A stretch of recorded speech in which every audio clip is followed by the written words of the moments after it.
Here we go. Let me get back here. All right.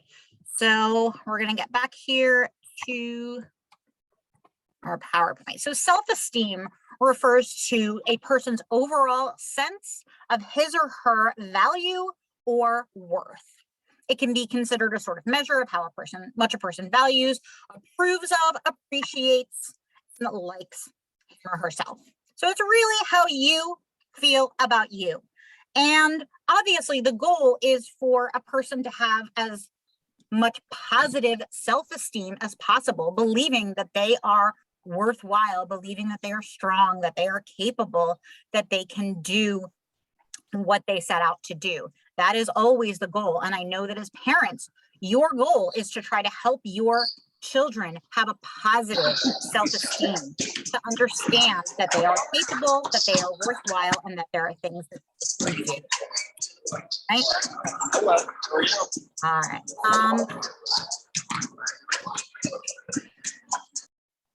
All right. I don't know why I'm having issues. I apologize, everyone. I'm having issues with the presentation part of things. So here we go. All right. All right.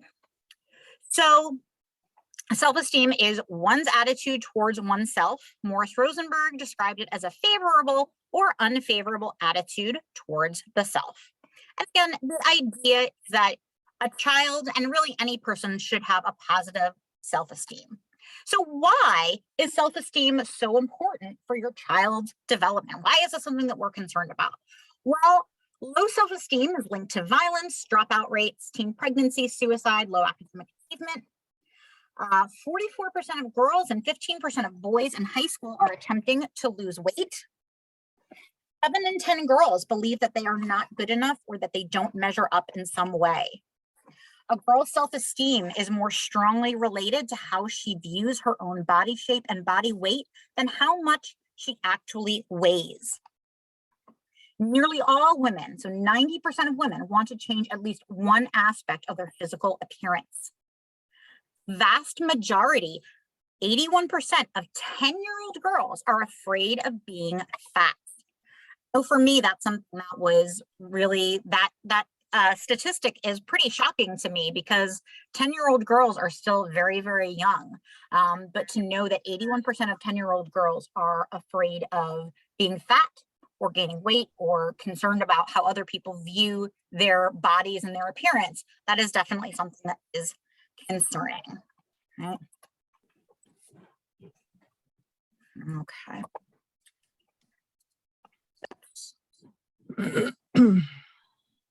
Right, let me get back in here. Sorry about that. Again, I don't know why my PowerPoint is being a little bit wonky, for lack of a better word.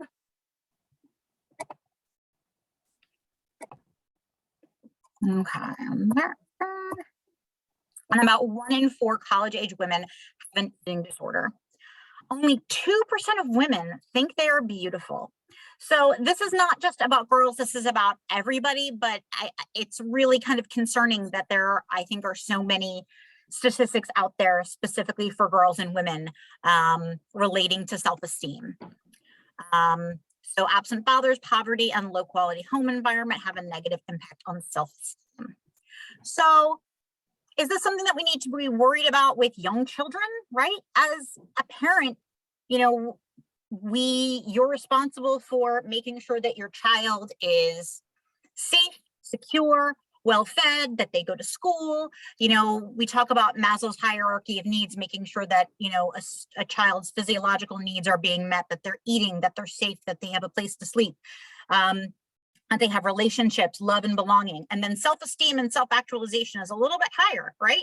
We need to make sure that those initial needs are being met before we can worry about self-esteem. So, you know, for a lot of kids, some of those lower levels of needs are not being met. So it can be really difficult for them to focus on self-esteem. So we need to make sure that those initial needs are being met before worrying about anything else. I actually wanted to share with you a video that I think is interesting shared by a young girl. So let me get this up for you. Um,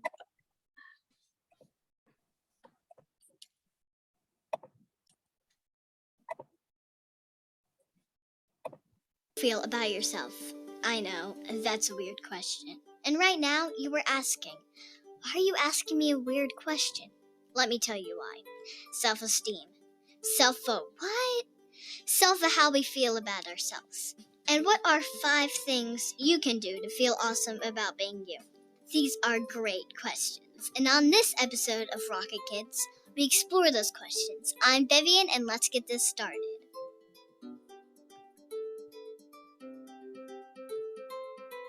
What is all this self-esteem stuff? Let me put it this way. When we have high self-esteem, we feel good about who we are. You are one super awesome person. We are proud of what we can do. I love the way you handled that. Giving myself a pat on the back. We believe that we can do it, even if we don't succeed at first, because this little bump in the road is just that, a bump. We can see our own good qualities and accept ourselves, even if we make mistakes, because everybody makes mistakes. We're going to talk about new Everybody? topic vaccine, but a Everybody. couple other When things we if have you are low doing okay with the self-esteem, primary it's care like the update exact opposite conference. of that. In this zone, we may think we aren't as good as others. We may think about the times we don't succeed or make mistakes, rather than the time we do well. We may be hard on ourselves and give up easily. I know, this is kind of a sad zone to be in, but there is hope. There is that other zone, the back patting zone. So let's go back there. Yeah, that feels so good. Here are 5 things we can do to have better self-esteem. Or as I say, to feel awesome about being you. Number 5, try your best. You can feel awesome about yourself when you give something a really, really good try. Do your best at whatever you do, and your self-esteem is sure to grow. Number 4, pitch in. Do nice things that help others get things done. Like our parents, we can help with meals and keeping the house clean. We can get involved at school or volunteer in your community. Everybody needs a little help. Pitching in helps us realize that we can make a difference. Number 3, turn that I can't into I can. When you are faced with something new, you say to yourself, this is too hard. I'm not good at this. Change the way you think about trying new things, and instead say, I will give this a great try. I can handle this, and I can do it. Start saying, I can, and you will be amazed at how this will help grow your self-esteem. Number 2, practice the things you do well. Practice, practice, practice. They say practice and patience makes perfect, and that's true. We have to keep doing the things we love to get better. And it takes time. Find a way to schedule time and practice. When we see our progress and become really great at something, our self-esteem becomes really great too. And number 1 on the list of 5 things you can do to feel awesome about who you are. Make a list of the stuff you are good at. Yeah, a list. It can be anything from drawing to dance. Maybe it's a sport or a hobby. It can be anything. If you're good at it, put it on the list. Sit down with your family and build this list together. It's fun. I like this one because it really helps us to think about the things we are good at. And that's where it all starts. What are things you do to build your self-esteem? What are you good at and what are you doing to get better? Let us know by commenting on this video. We would love to hear from you. Don't forget to follow.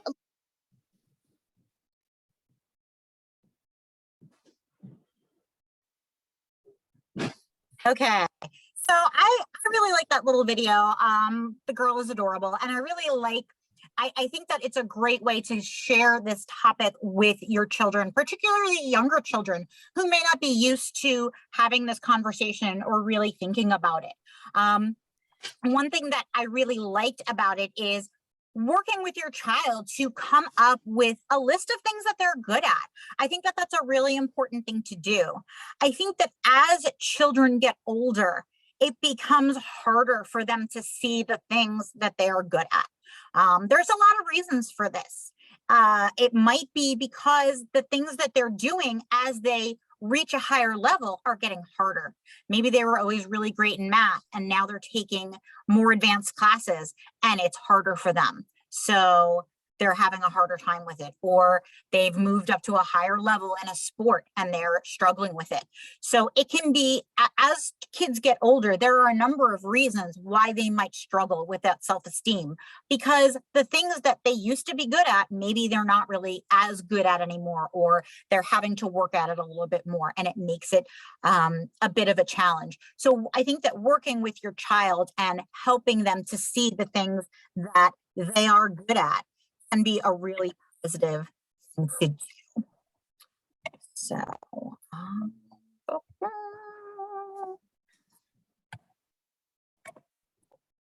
all right. So, let's get back here to where we were. All right.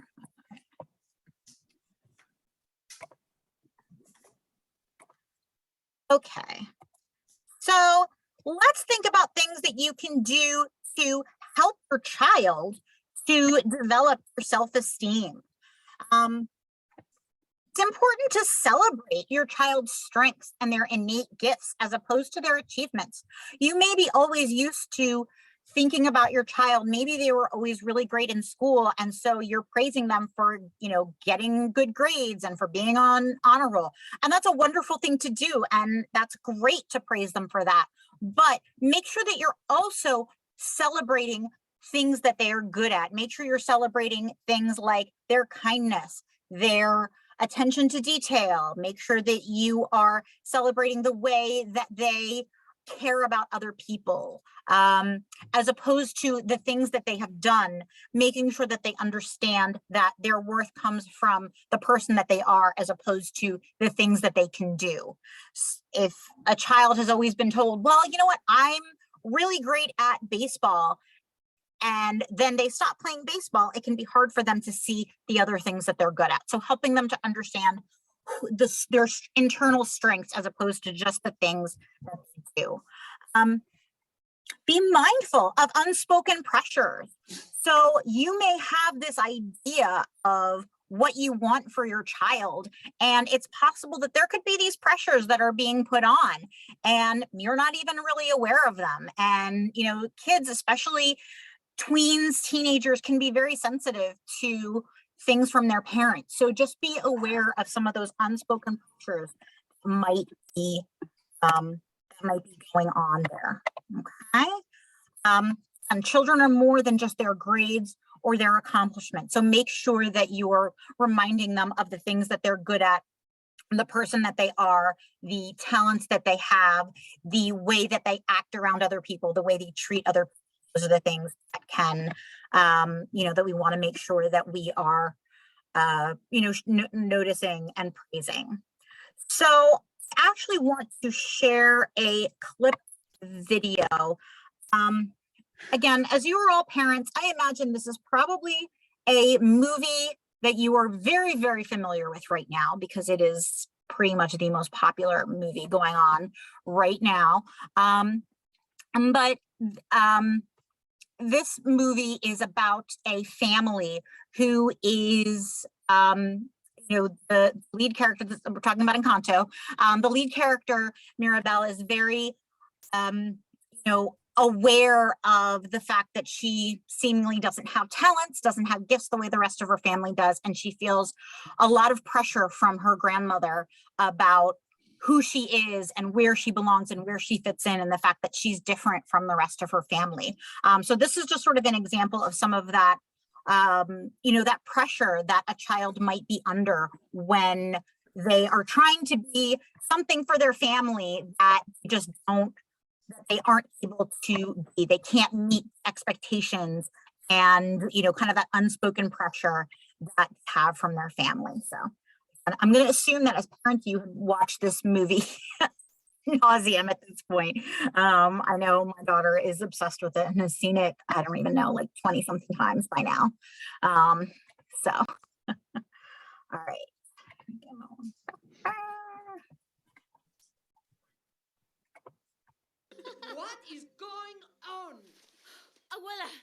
It's okay.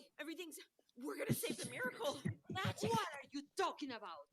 Look at our home. Look at your sister. Please, just Isabella wasn't happy, and Of course she isn't happy. You ruined her proposal. No, she needed me to ruin her proposal, and then we did all this, and the candle burned brighter, and the cracks. Mirabel. That's why I'm in the vision. I'm saving the miracle. You have to stop, Mirabel.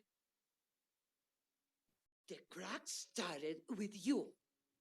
Bruno left because of you. Luisa's losing her powers. Isabella's out of control because of you. I don't know why you weren't given a gift, but it is not an excuse for you to hurt this family.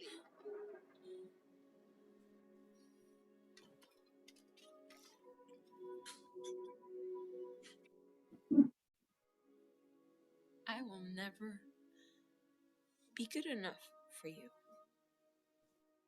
Will I? No matter how hard I try.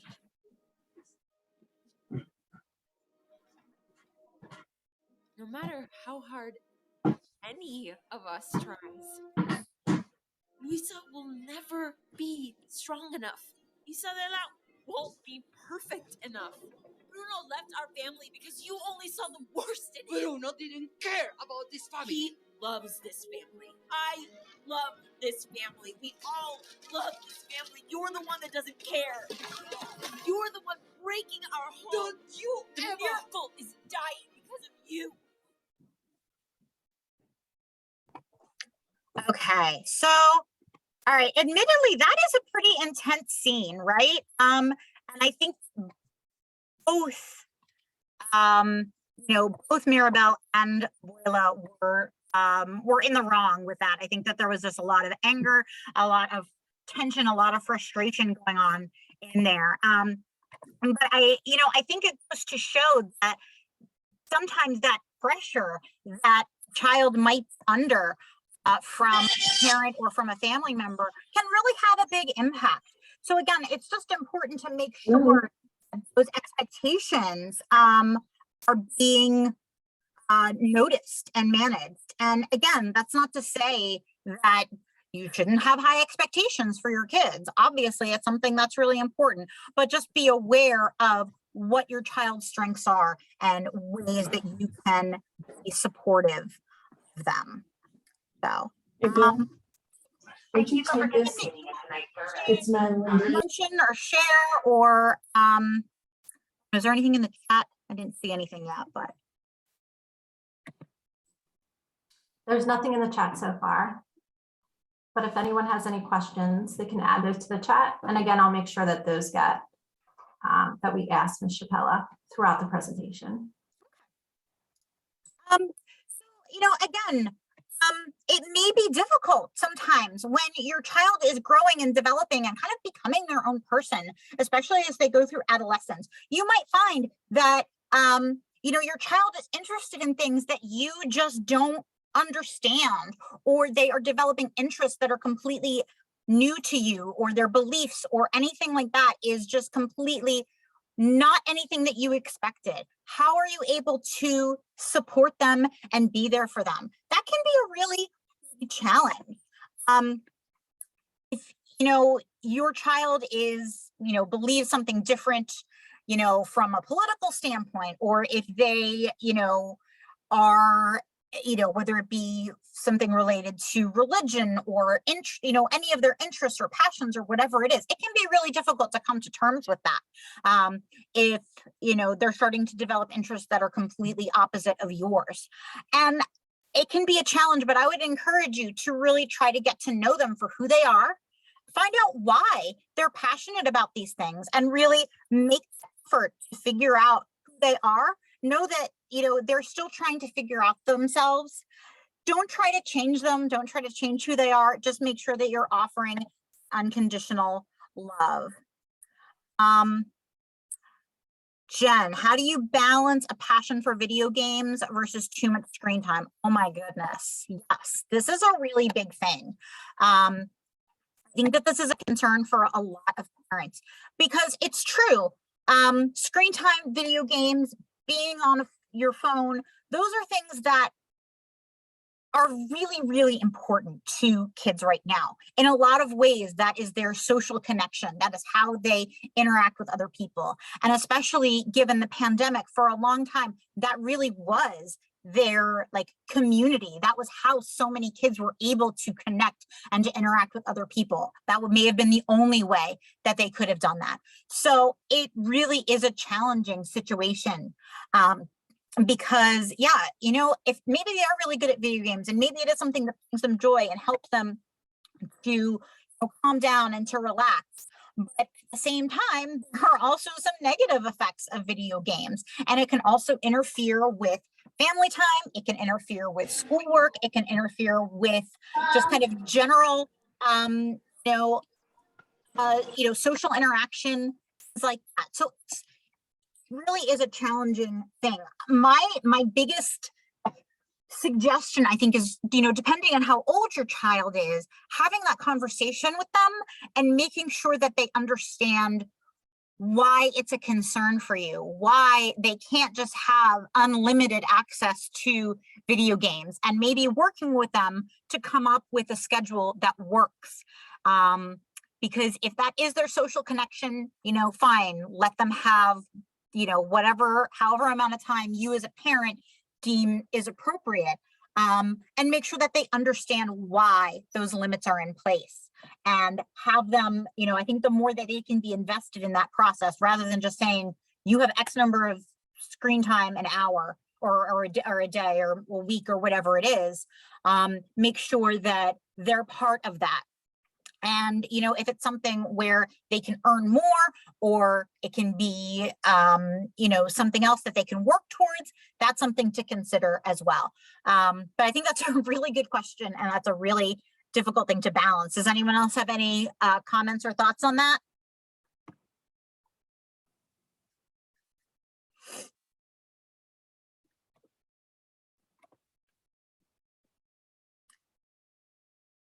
All right. Okay, I am having issues with my thing here. All right, I'm gonna get back here to the PowerPoint. All right, so what? Oh my goodness, I don't know why this is giving me a problem. Okay.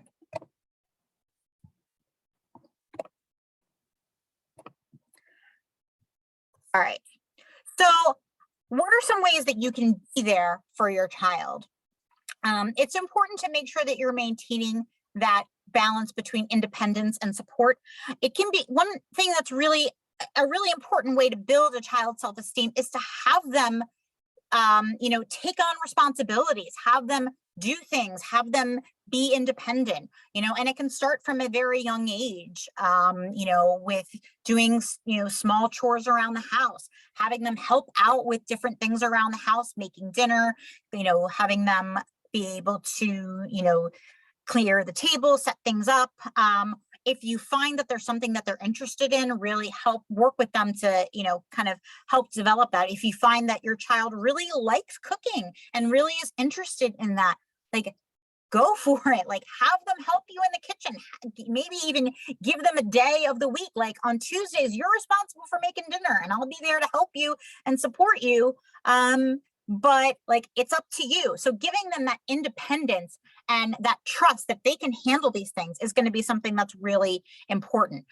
As you know, as your child gets older, the less control that you have over what they're doing, but the more independence they have, the more that they can do things for themselves. And, it can be really difficult when they're babies, you're doing everything for them.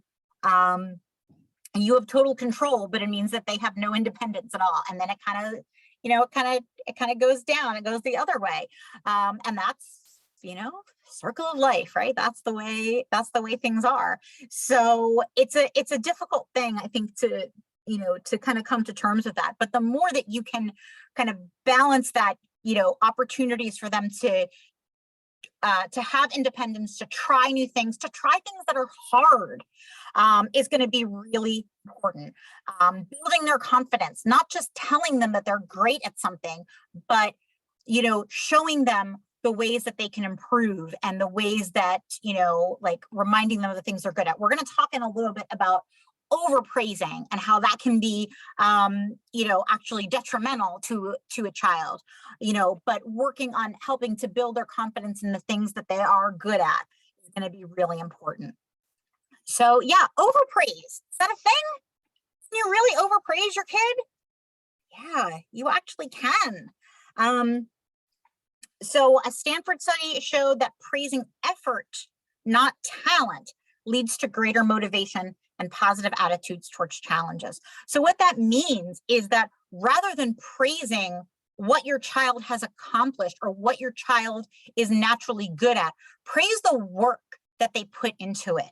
So, and that's something that can start early. So rather than saying, they bring home an art project from school, rather than saying, you're such a talented artist, try saying something like, you worked really hard on this. I could tell how much time you put into this and how hard you worked on it.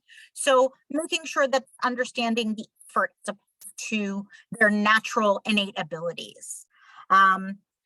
So saying things like, you're great, you're amazing, is not always helpful for young children, because later on, they're going to find things are harder.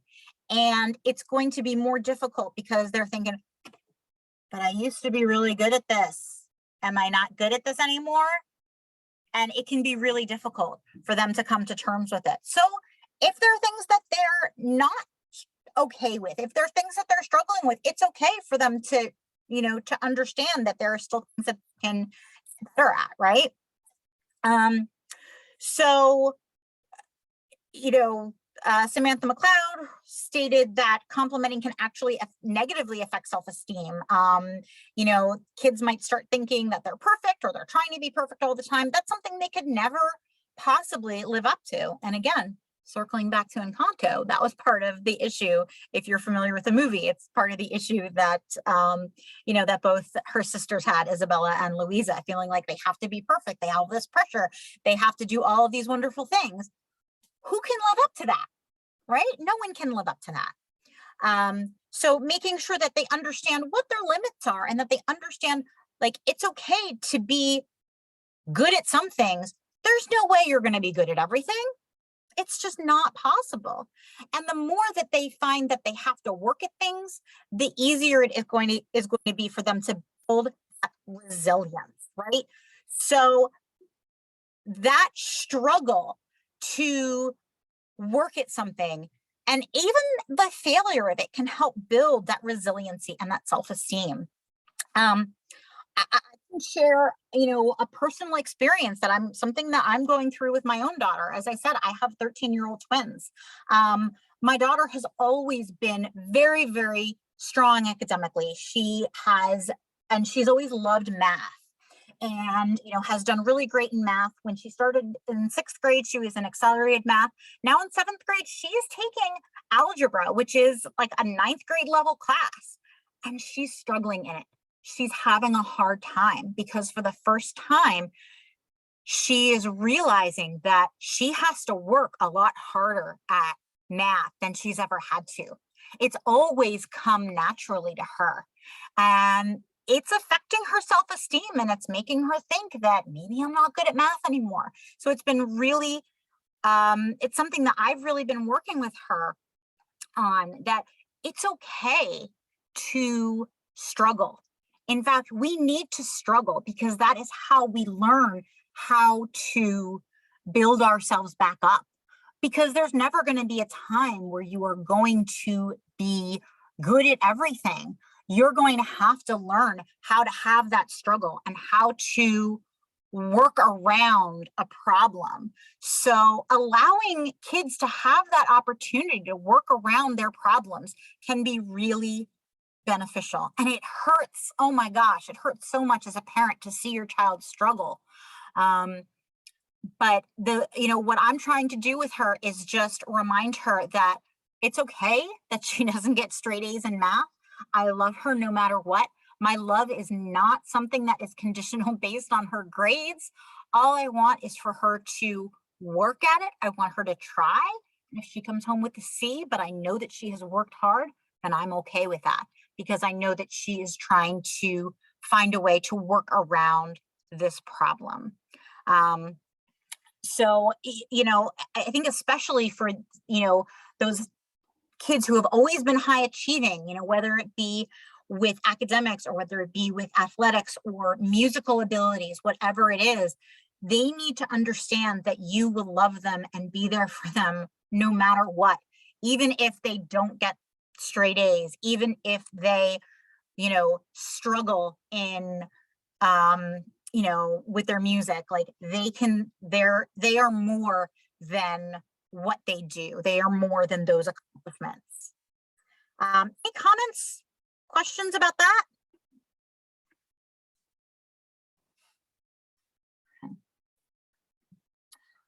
So the one other thing that I wanted to talk about that I think is really important for any parents is this idea of self-compassion. So that is kind of a newish phrase that I think people are talking about a little bit more, and there's a little bit more of an understanding of what that is. Self-compassion is not exactly the same as self-care, which is, another thing that I think, there's a lot of buzz about right now. But self-compassion is giving yourself the same compassion that you would give other people.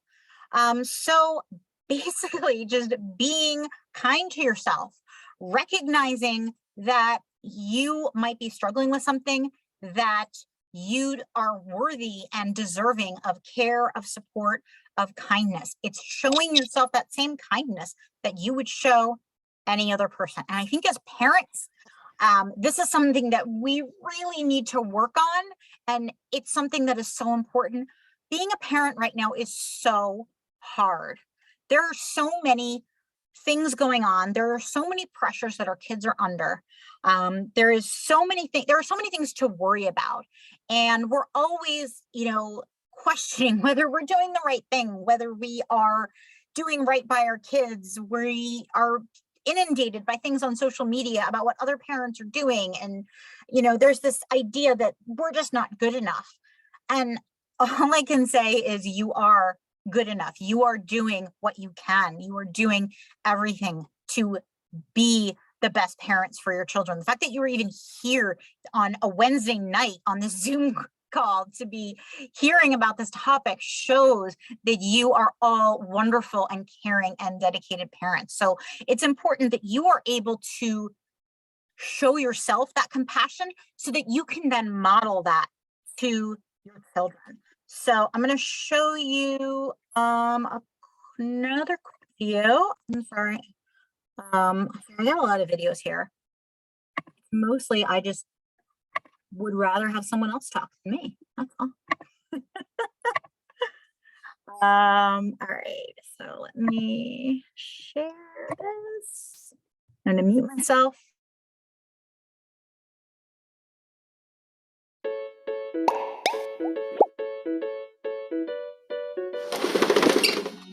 I don't know about you, but in my travels, I hear a lot about self-esteem. That we're to build positive self-esteem both for ourselves and for our children. I found that a bit of an overwhelming goal for me, so self-compassion is where I've decided to start. Just to be kinder to myself, to use positive words when I speak to myself or about myself, to have a mantra, something I say in the quiet of my own thoughts, like, I'm good enough, I can handle this, I've got this, I've been through worse, I can do this, people care about me, I care about people. Positive thoughts can lead to positive feelings, and that's what I do to be more self-compassionate. I want my kids to hear me use these positive words about myself so that they grow up doing the same, so that they can grow up being self-compassionate. I forgive myself. I learn from things when they go wrong. I don't have to be perfect. You never learned anything from being right. I want my kids to grow up knowing that, so they can fill their own emotional cup, so that they don't always rely on someone else to do it for them. I want them to grow up knowing that they are enough and that you can be self-compassionate by doing things like breathing, using positive words, getting enough exercise, eating healthy food, and drinking enough water so that you really do feel good. Self-compassion It matters.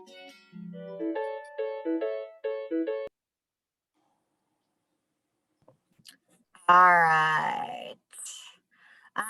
So yeah, I really like that because I think it's a good idea of this idea of, again, caring for yourself and, being a strong role model for your kids about, that self-kindness and that self-compassion. I think that the more that you can model that, the better things are. So if you are able to model that emotional expression with your kids, that is going to help them as well. So I would recommend making sure that you're sharing your emotions and your struggles as part of your everyday life. Make it okay for your kids to talk about times when they're feeling stressed or anxious or angry. You can share that too. It's something that's a great thing to do at the dinner table, to say, like, what were you feeling today? How did you handle your feelings today? Make sure that you're offering safe places for them to calm down and regulate their emotions, whether it be in their room, whether it be like if you have like a calm down corner in your house with, fidgets or, music or something where they can have like a designated place to be able to calm themselves down, be able to regulate themselves. And again, making sure that you do the same thing. That's one of the most important things as a parent that you can do, is to be able to model that,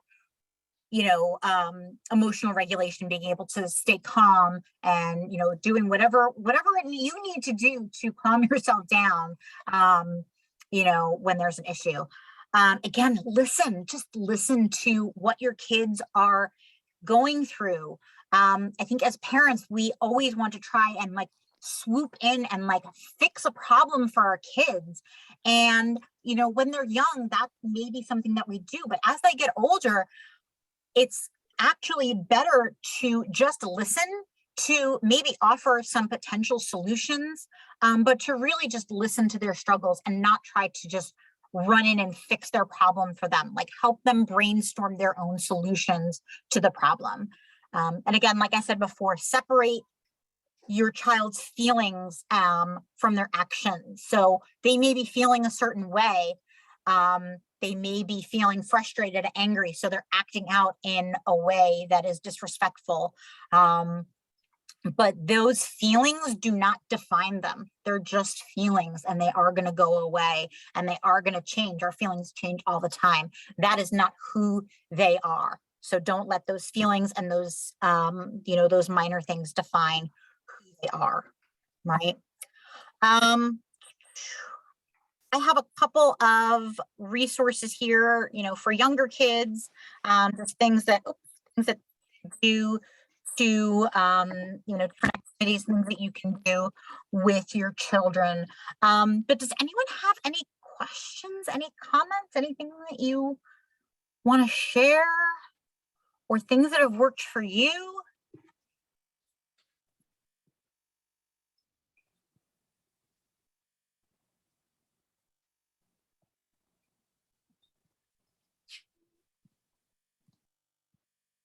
This Okay, is very helpful. Thank you. thank you. I appreciate you being on here again. I know there are a lot of things that you could be doing on a Wednesday night. So I appreciate that you, that you all are invested enough in your children, to be a part of this. So thank you. This is great. Thank you so much. And it's great to see a nice sized group out here this evening tuning in. And although we're quiet, we're soaking it all in, and really appreciative of everything that you're sharing and all the wonderful insight you're offering.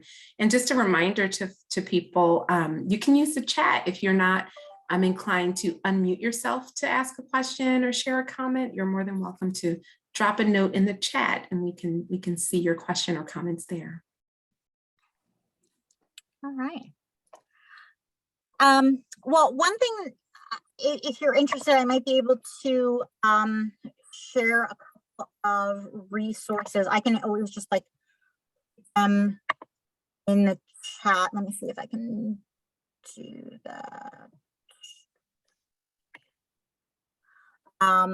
Just some things, some activities and things that might be helpful when, when trying to with your children about things. So mm,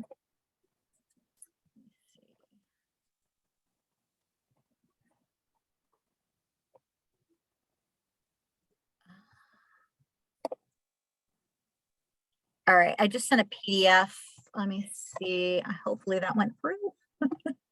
Yeah, we can see it in the chat. Okay, great. And then this is another one. So these are just, these are some worksheets that like I sometimes do with students in groups and individual sessions, but there's something that you can do as a parent as well. Just as something to talk about. I really like the idea, again, in that very first video with the little girl, I really like the idea of helping your child come up with a list of things that they're good at. I think that can be something that's really beneficial. And it's, an easy thing to do. So, okay.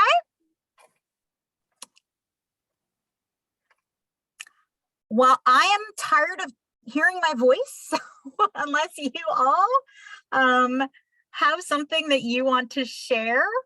I think I'm good.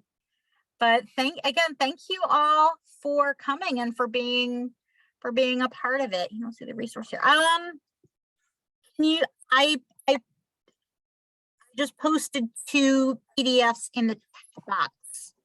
I was going to say, Ms. Chappella, too, if you, I just downloaded those, and Okay. I can talk to Dr. Dewan and some of the other people in the district about maybe getting those up on our website or a way to share those with families. Yes, that's a great idea. We have a resources webpage, so we can work with Kristen Rawlings. It's a great idea. Thank you. Okay, yeah, that's great. So I have those downloaded, and we can make sure that we get those shared. I can see that people are saying it was an excellent session, and to thank you. And I also want to thank you, Ms. Chappella, for taking your time tonight and sharing with us. I know for me professionally and personally that this was a great workshop. I feel like I learned a lot from your presentation as well. Great. I also want to just thank everyone else that came out and joined us tonight. And if they have any questions in the future, to feel free, they can reach out to any of us in the district in the special ed department. And we can either reach out and get answers from the district or even reach out to Ms. Chappella or her colleagues at Aldersgate. I can also drop my email address in the chat. And then we just have a parent survey. If everyone wouldn't mind just taking a few minutes, I'm also going to drop that in the chat. That would be great. Oh no, you know what? I wasn't sure if this would work or not. I don't know, Dr. Dewan, if you have, Kelly sent me the link, but it's not linking. Let me see if I can copy the hyperlink that way. I apologize, everybody.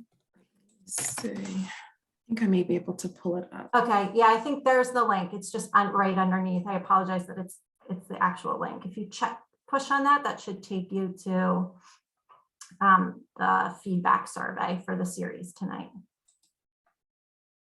Perfect. Thank you. Okay. Otherwise, we hope everyone has a great night. And again, thank you, Ms. Chappella. That was really great. Thank you very much. I thank you for having me.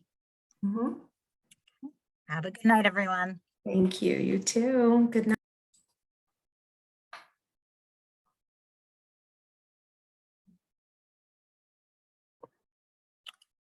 I'll keep the link up until, or the room up until people start to leave, to make sure everyone has access to this post survey. Great, thank you.